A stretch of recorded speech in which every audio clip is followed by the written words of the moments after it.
Selamat pagi Pak Perminas, di sini saya akan mempresentasikan laporan valuasi perusahaan Indofood. Pada bab pertama, analisis ekonomi makro dan pasar modal.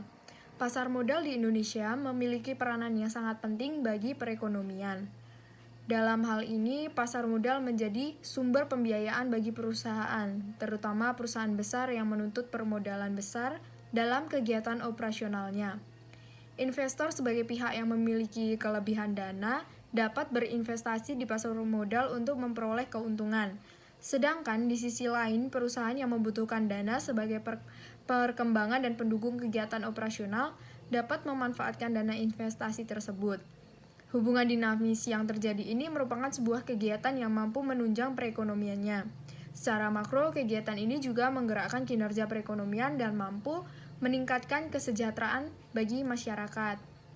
Kegiatan yang ada di pasar modal sangat berhubungan erat dengan adanya indeks harga saham. Indeks ini memberikan gambaran mengenai kinerja ekonomi perekonomian sehingga banyak dijadikan sebagai cermin kondisi perekonomian yang ada.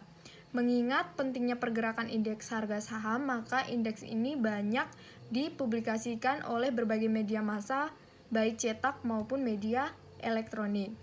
Di bab 2, kajian konseptual indikator ekonomi dan pasar modal. Pertumbuhan ekonomi dunia. Dana Moneter Internasional memproyeksikan ekonomi dunia mulai pulih, meski pandemi virus COVID masih berlangsung. Ekonomi di dunia diperkirakan tumbuh 5,9% pada tahun 2021. Kemudian naik dari tahun sebelumnya yang justru terkontraksi 3,1%. Walaupun demikian, IMF memproyeksikan pertumbuhan ekonomi dunia melambat menjadi 4,9% pada tahun 2022. Hal yang sama terjadi untuk negara maju dan berkembang. Ekonomi negara maju diproyeksikan pulih dari negatif 4,5% pada 2020 menjadi 5,2% pada 2021. Kemudian, harga komoditas. Harga yang terjadi di pasar berjangka merefleksikan konsensus antar sejumlah besar pembeli dan penjual yang memiliki kesempatan yang sama untuk melakukan penjualan atau pembelian di pasar. Harga tersebut tidak hanya merefleksikan keadaan pasokan dan permintaan yang sebenarnya dari komoditi yang bersangkutan, namun juga perkirakan dengan informasi yang akurat mengenai harga di pasar fisik. Fakta yang menunjukkan selalu bergejolaknya harga-harga untuk masa mendatang secara sederhana merefleksikannya berubahnya konsensus di antara peserta pasar karena diterimanya informasi terkini mengenai situasi pasokan permintaan komoditi yang diperdagangkan. Investasi dan pasar modal. Investasi adalah penanaman modal, biasanya dalam jangka panjang untuk pendanaan aktiva lengkap atau pembelian saham-saham dan atau surat berharga lain untuk memperoleh keuntungan. Dengan adanya pasar modal diharapkan aktivitas perekonomian menjadi meningkat. Karena pasar modal merupakan alternatif pendanaan bagi perusahaan sehingga perusahaan dapat beroperasi dengan skala yang lebih luas dan dapat akhirnya akan meningkatkan pendapatan perusahaan dan kemakmuran masyarakat luas. Setidaknya ada dua fungsi pasar modal bagi perekonomian, yaitu sebagai sarana pendanaan usaha atau sebagai sarana bagi perusahaan untuk mendapatkan dana dari masyarakat pemodal atau investor. Kemudian di bab 3, laporan analisis industri dan pasar modal. Analisis industri merupakan salah satu bagian dari analisis fundamental. Analisis industri biasanya dilakukan setelah kita melakukan analisis ekonomi.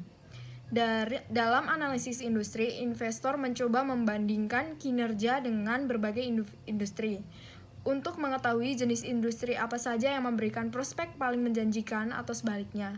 Setelah melakukan analisis industri, investor nantinya akan dapat menggunakan informasi tersebut sebagai masukan untuk mempertimbangkan saham-saham dari kelompok industri mana saja yang akan dimasukkan dalam portofolio yang akan dibentuknya.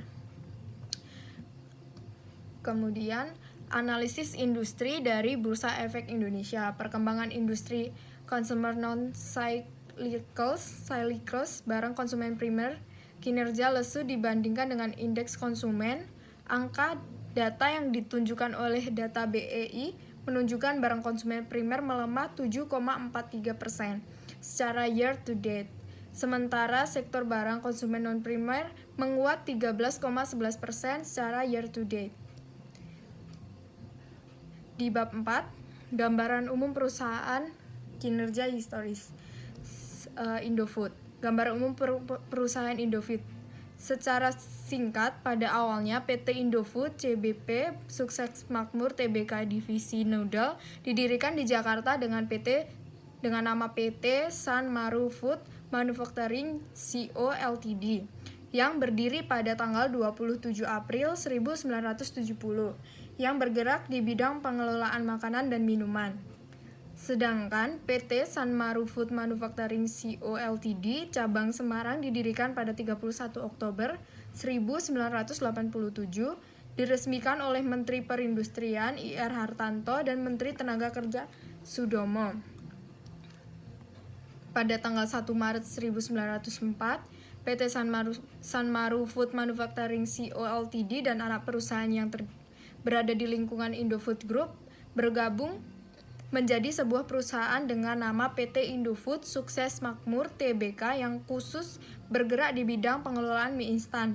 Kemudian pada tanggal 1 Oktober 2009, PT Indofood Sukses Makmur berganti nama menjadi PT Indofood CBP Sukses Makmur Tbk.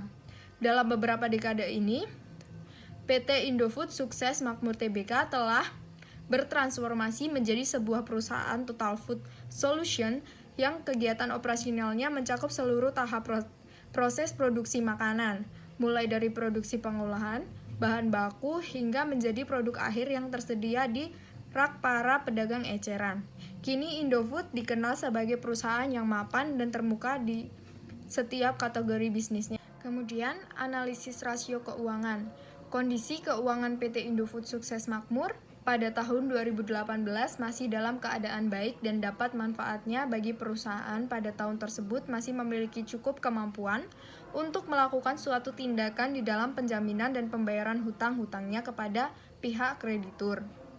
Kemudian, pada tahun 2019, dari analisa rasio untuk mengukur kemampuan perusahaan dan analisa rasio penilaian yang memberikan ukuran dalam kemampuan manajemen di dalam menciptakan nilai pasar usahanya di atas biaya investasi. Analisis tren keuangan pada PT Indofood. Analisis tren berfungsi untuk mengukur potensial kinerja serta terdeteksi keuangan perusahaan. Bagaimana progres suatu perusahaan memperlihatkan penurunan atau sebaliknya. Dalam pengambilan data yang digunakan terdiri dari 2 dan 3 periode, karena jika melebihi dari 3 periode akan mengalami kesulitan atau kendala dalam melakukan analisis. Hasil analisis biasanya dihitung dengan persentase, maka dapat dianalisis secara umum bahwa total aset yang dimiliki oleh PT Indofood CBP Sukses Makmur dari tahun 2018 dan 2019 mengalami peningkatan yaitu 108% dan 122%. Adapun jumlah ekuitas yang dimiliki oleh PT Indofood di tahun 2018 sebesar 112%, sedangkan 2019 sebesar 131%. Kemudian, identifikasi persoalan yang dialami perusahaan dan solusinya. PT Indofood Sukses Makmur merupakan salah satu perusahaan yang bergerak di bidang consumer goods, di mana perusahaan-perusahaan yang ada sangat ketat dan bersaing. Perusahaan consumer goods ini merupakan perusahaan yang menjual produk-produk dengan cepat, harga relatif murah, dan biasanya merupakan kebutuhan sehari-hari PT Indofood Sukses Makmur. Merupakan perusahaan total food solution yang terkemuka dan kegiatan mencakup seluruh tahap proses makanan, mulai dari memproduksi dan pengolahan bahan baku menjadi produk akhir, seperti Indomie, Citato, Promina, Bogasari, Segitiga Biru, Susu Indomilk, TI Cioca, dan sebagainya. PT Indofood Sukses Makmur sudah dikenal oleh banyak masyarakat Indonesia yang tergolong perusahaan yang besar di bidangnya. Berdasarkan hasil uraian di atas, maka analisis kinerja perusahaan merupakan salah satu indikator penting bagi investor, pemegang saham, dan karyawan untuk mempertimbangkan keadaan suatu perusahaan. Dari hasil analisa horizontal dan vertikal, kinerja perusahaan memiliki manfaat yang sangat serius untuk perusahaan besar. Maka, kesimpulan PT Indofood CBP sukses makmur menggunakan pembiayaan lebih sering dengan aset dan equity daripada pinjaman. Walaupun kemampuan perusahaan melunasi utang jangka panjang mengalami fluktuasi tiap tahunnya, analisis tren pada laporan keuangan konsolidasi mengalami peningkatan yang memuaskan dengan naik sebesar 14%.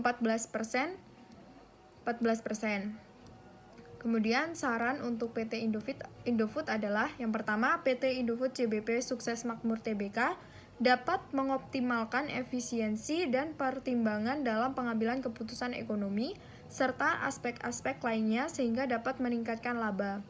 Yang kedua, meningkatkan kualitas produksi supaya mendapatkan kepercayaan penuh di mata masyarakat atas kualitas produk yang optimal sehingga pendapatan usaha semakin meningkat. Yang ketiga adalah PT Indofood CBP Sukses Makmur Tbk merupakan termasuk ke dalam perusahaan yang berkembang dengan pesat. Kebijakan dalam pengambilan keputusan ekonomi merupakan faktor penting bagi seorang investor dalam keputusan membeli saham. Sekian presentasi dari saya. Terima kasih.